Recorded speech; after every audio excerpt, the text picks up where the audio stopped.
Good morning दोस्तों, आपके अपने यूट्यूब चैनल परीक्षा प्रदेश में मैं आप लोगों का स्वागत करता हूं। आप लोगों से निवेदन है, यदि आप लोगों ने अभी तक चैनल को सब्सक्राइब नहीं किया है तो दोस्तों चैनल को सब्सक्राइब कर लें और बेल आइकन को प्रेस कर दें, जिससे कि वीडियो अपलोड होने पर सर्वप्रथम आपके पास नोटिफिकेशन जाए और आप उसका लाभ उठा सकें। तो दोस्तों हम लोग प्राचीन इतिहास पढ़ रहे थे, लगातार प्राचीन इतिहास पढ़ते आ रहे हैं, जिसमें आज हम लोग मौर्योत्तर काल के विषय में जानेंगे। इसके पहले दोस्तों हम लोगों ने मौर्य काल पढ़ा था, जिसमें मौर्य वंश की पूरी कथा को हम लोगों ने अच्छी तरीके से पढ़ लिया था। आज हम लोग मौर्योत्तर काल के बारे में जानेंगे और देखेंगे कि इसमें हम लोगों को क्या देखना है। आइए दोस्तों, मौर्योत्तर काल जिसका टाइम पीरियड है 200 BC से 300 AD। BC का मतलब होता है दोस्तों ईसा पूर्व और AD का मतलब होता है ईस्वी। मौर्योत्तर काल को हम लोग दो भागों में विभाजित करके पढ़ेंगे दोस्तों। पहला है देशी राजवंश और दूसरा है विदेशी आक्रमणकारी वंश। देखेंगे देशी राज में पढ़ेंगे दोस्तों शुंग वंश, जिसका टाइम पीरियड 187 ईसा पूर्व से 75 ईसा पूर्व था। और कण वंश पढ़ेंगे दोस्तों, जो 75 BC से 75 ईसा पूर्व से 30 ईसा पूर्व तक था। और सातवाहन वंश देखेंगे दोस्तों, जिसमें 60 ईसा पूर्व से 220 ईस्वी तक था। फिर आते हैं दोस्तों विदेशी आक्रमण को देख लेते हैं। आक्रमणकारी जो थे, ये आक्रमणकारी एक हैं इंडो ग्रीक आक्रमणकारी, जिनका टाइम पीरियड है 220 BC से 10 AD। और दूसरा है शक वंश, जिसे 130 AD से 388 AD तक इसका राज्य था। जबकि पहला वंश जो 247 BC से 224 BC इसका राजवंश चला था। विदेशी आक्रमणकारियों में दोस्तों पहला वंश के बाद चौथा है कुषाण वंश। कुषाण वंश, इसके बारे में भी हम लोग बढ़िया से जानेंगे।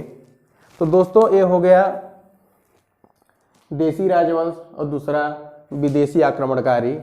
हम लोग इन लोगों को देख लिए हैं, अब हम लोग एक एक करके इन लोगों को पढ़ेंगे और सर्वप्रथम शुंग वंश को पढ़ेंगे। आइए देखते हैं शुंग वंश। 187 ईसा पूर्व से 75 ईसा पूर्व तक यह राजवंश चला था दोस्तों। यह एक ब्राह्मण वर्गीय राजवंश था। प्रसिद्ध विद्वान पाणिनि के अनुसार भरद्वाज गोत्र के ब्राह्मण थे, जबकि कालिदास के अनुसार ये कश्यप गोत्र के ब्राह्मण हुआ करते थे दोस्तों। इनकी राजधानी पाटलिपुत्र थी। आइए देखते हैं दोस्तों आगे। इसके प्रथम शासक के बारे में जानते हैं। इसका प्रथम शासक दोस्त पुष्यमित्र शुंग है, जिसने मौर्य वंश के अंतिम शासक बृहद्रथ की हत्या करके शुंग वंश की स्थापना की थी। यह दोस्तों 187 BC से 151 BC तक राजगद्दी पर बना रहा। इसने दो बार अश्वमेध यज्ञ करवाया और दूसरे यज्ञ में पतंजलि इसके पुरोहित थे। अगला देखते हैं दोस्तों, नेक्स्ट लाइन। बौद्ध ग्रंथों में इसको बौद्ध विरोधी बताया गया है, अर्थात जो बौद्धिस्ट लोग थे उनके ऊपर यह अत्याचार करता था। बौद्ध ग्रंथ ये कहते हैं। इसी के शासनकाल के समय भारत पर यवन आक्रमण हुआ था। ये जो इंडो ग्रीक हैं, इन्हें हिंद यवन के नाम से भी जाना जाता था। इसी के शासन के समय इनका आक्रमण हुआ था दोस्तों। नेक्स्ट स्लाइड में पुष्यमित्र शुंग के बारे में और जानकारी प्राप्त करते हैं। आइए दोस्तों, अब हम लोग पुष्यमित्र शुंग के विषय में आगे देखते हैं।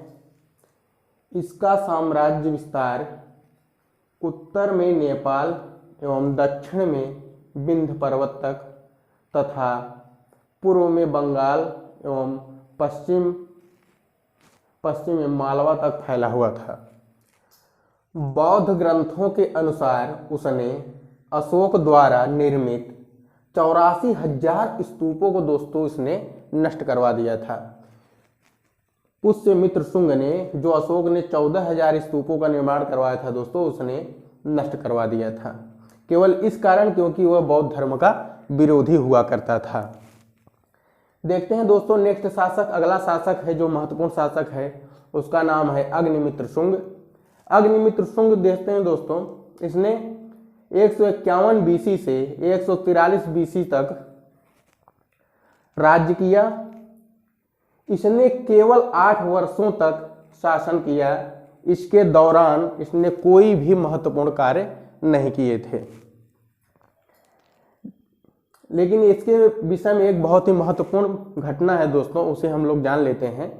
जब वह विदिशा का प्रभारी हुआ करता था तो उस समय विदिशा की राजकुमारी हुआ करती थी मालविका।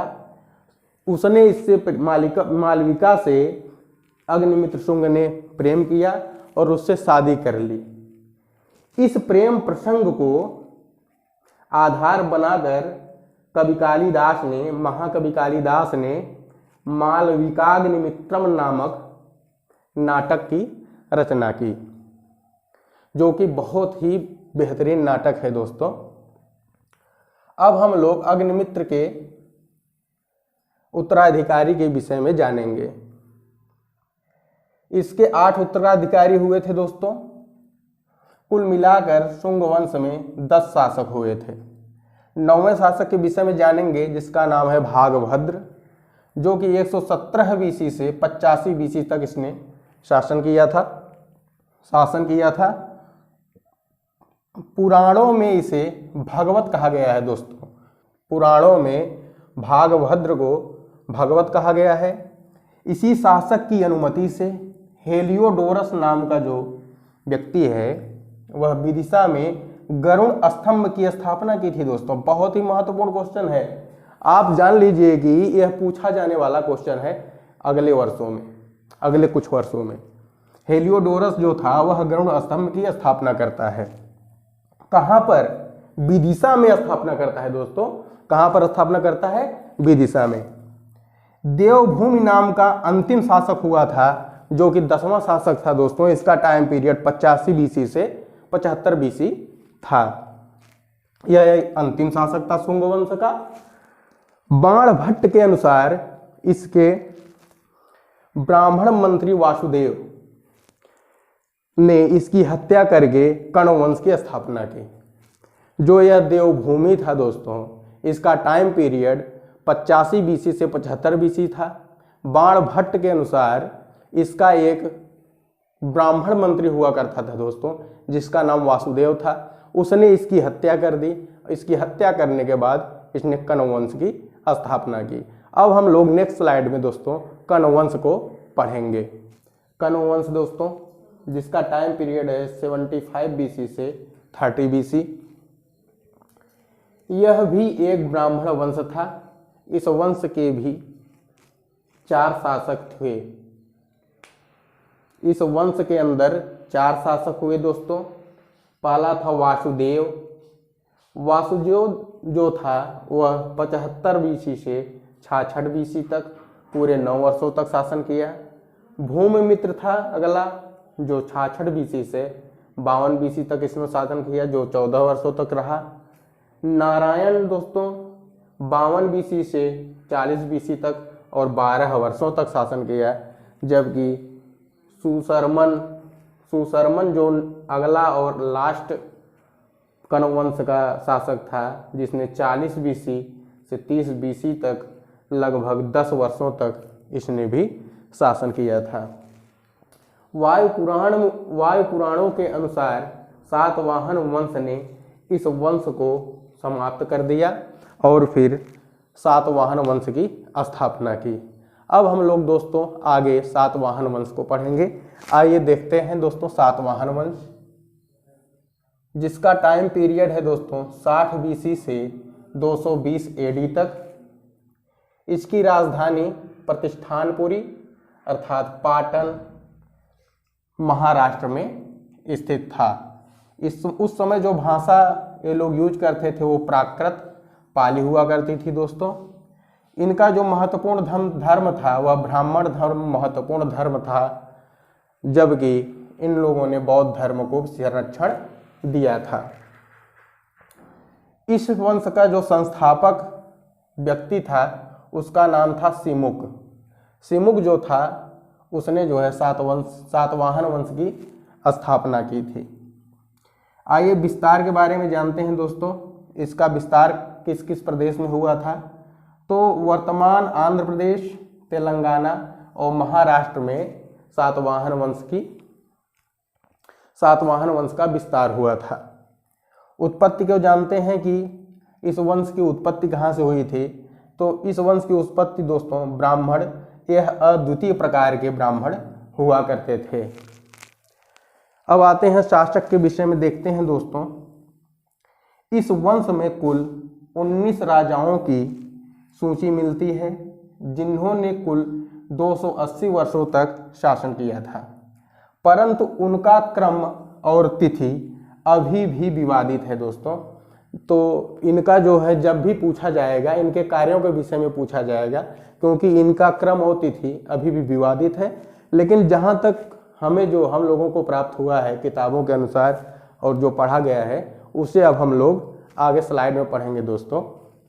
तो देखेंगे सर्वप्रथम अब इनके शासकों के विषय में जानेंगे और उनके कार्यों के विषय में जानेंगे नेक्स्ट स्लाइड में। आइए दोस्तों अब हम लोग सातवाहन वंश के प्रमुख शासक के विषय में जानते हैं। वो कौन कौन से शासक थे, उनका कार्य क्या था, देखते हैं। सिमुक सातवाहन वंश का प्रथम शासक था जिसने 60 BC से 37 BC तक शासन किया। सातवाहन वंश का यह संस्थापक माना जाता है दोस्तों। दूसरा महत्वपूर्ण शासक है कृष्ण, जो कि 37 BC से 27 BC तक इसने शासन किया। इस राजा का नासिक अभिलेख में उल्लेख मिलता है दोस्तों। नासिक अभिलेख में कृष्ण का अभिलेख मिलता है। तीसरा है दोस्तों सातकर्णी प्रथम जो है 27 BC से 10 BC तक इसने शासन किया। इसने दक्षिणाधिपति एवं अप्रतिहित चक्र की उपाधि धारण की। एक राजस्व यज्ञ एवं 2 अश्वमेध इसने करवाया था दोस्तों अपने शासन काल में। सातकर्णी प्रथम जो था दोस्तों, इसने एक राजस्व यज्ञ और 2 अश्वमेध यज्ञ अपने शासन काल में करवाया था। इसने दोस्तों कलिंग नरेश खारवेल से युद्ध लड़ा था, इसका साक्ष्य प्राप्त होता है। अब आते हैं दोस्तों, नेक्स्ट शासक है गौतमी पुत्र सातकर्णी, जो कि बहुत ही महत्वपूर्ण शासक है दोस्तों सातवाहन वंश का। देखते हैं, नासिक प्रशस्ति और रानी गौतमी बालश्री से उसके कार्यों पर प्रकाश पड़ता है। इसने 2 उपाधि धारण की दोस्तों, पश्चिम के मालिक तथा प्रतिष्ठान के मालिक, ये 2 उपाधियां इसने धारण की थी। इसने शक शासक नहयान को पराजित किया और उसके सिक्कों पर अपना नाम खुदवाया। आगे देखते हैं, इसने अपने नाम के साथ अपनी माता का नाम जोड़ने की प्रथा चालू की दोस्तों। गौतमी पुत्र सातकर्णी जो था, गौतमी इनकी माता का नाम है दोस्तों और इनका नाम सातकर्णी था। यह सातवाहन वंश का पुनर्स्थापक था। इसके समय में दोस्तों, गौतमी पुत्र सातकर्णी के समय में सातवाहन वंश जो है अपने पुनरुत्थान की ओर बढ़ता चला गया और इसे पुनर्संस्थापक के नाम से भी जाना जाता है। बेड़ा कटक नामक एक स्थान की स्थापना इसने करवाई, जो अब इस समय नासिक जिला के नाम से प्रसिद्ध है दोस्तों। अब हम लोग इसके आगे नेक्स्ट स्लाइड में देखते हैं दोस्तों। आइए दोस्तों, अब हम लोग सातवाहन वंश के अगले शासक के विषय में देख लेते हैं। अगला शासक है दोस्तों विशिष्टा पुत्र पुलवामी। इसने भी अपने नाम के साथ अपनी माता का नाम जोड़ने की प्रथा को बनाए रखा। दूसरी महत्वपूर्ण बात है इसमें दोस्तों, इसने आंध्र प्रदेश में सातवाहन शक्ति का विस्तार बेहतरीन ढंग से किया, अच्छे से किया, और यह शक शासक रुद्रदामन को पराजित कर दिया था। इसने जो विशिष्टापुत्र जो पुलमानी था उसने रुद्रदामन को पराजित कर दिया था और उसके बाद रुद्रदामन की पुत्री से विवाह कर लिया था। अगला शासक है दोस्तों यज्ञश्री सातकर्णी। अंतिम महत्वपूर्ण शक्तिशाली शासक था सातवाहन वंश का। इसके कुछ सिक्कों पर जहाज के चिन्ह मिलते हैं। शकों से संघर्ष के प्रमाण मिले हैं इसके। यह भी शकों से लगातार संघर्ष करता रहा था दोस्तों अपने शासनकाल के समय।